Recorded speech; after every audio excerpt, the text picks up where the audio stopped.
सुनो दोस्तों, मेरा एक दोस्त है राहुल। उसका अकाउंट एक छोटे सरकारी बैंक, मान लो बैंक ऑफ महाराष्ट्र में था। वो एक बार अपने अकाउंट में नॉमिनी का नाम अपडेट करने गया। बैंक पहुंचा तो पता चला कि अरे ये ब्रांच तो अब किसी और बैंक जैसे एसबीआई का एक हिस्सा बन चुकी है। राहुल बेचारा कंफ्यूज्ड कि अरे ये कब हुआ, कौन सा फॉर्म अब भरूं।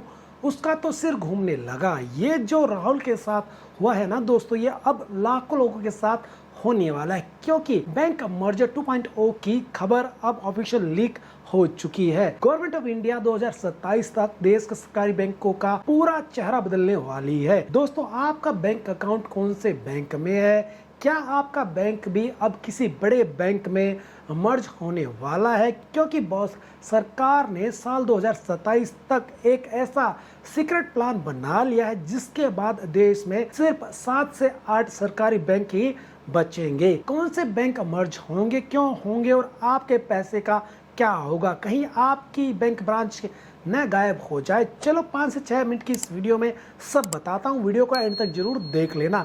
असल में मनी कंट्रोल ने एक रिपोर्ट में सरकार के इस बड़े प्लान का खुलासा किया है।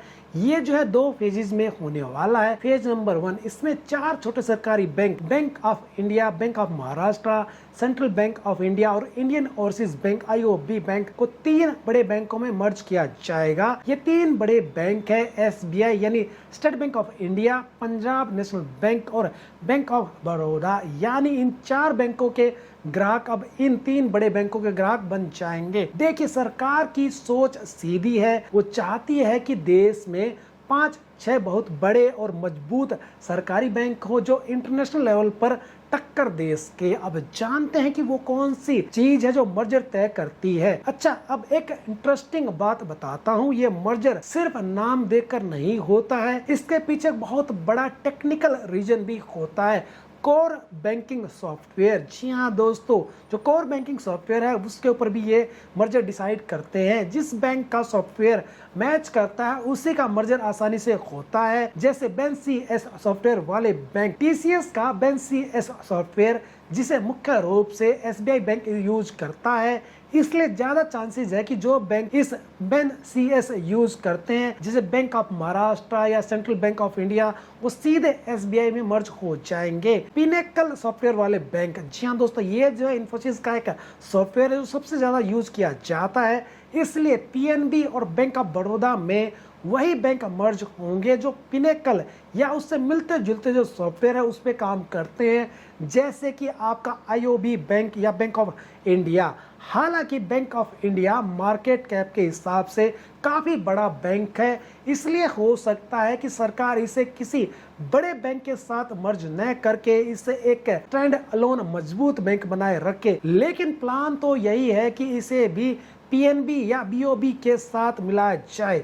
अब सेंट्रल बैंक ऑफ इंडिया की बात करते हैं। कई लोग कहेंगे कि इसका अस्तित्व नहीं मिटना चाहिए, लेकिन एक लॉजिक है यहाँ पर दोस्तों। भारत का सेंट्रल बैंक कौन है? Reserve bank of India. जी हाँ दोस्तों, आरबीआई है। दुनिया के हर देश में सेंट्रल बैंक का नाम अलग होता है। जैसे यूएसए का फेडरल रिजर्व है।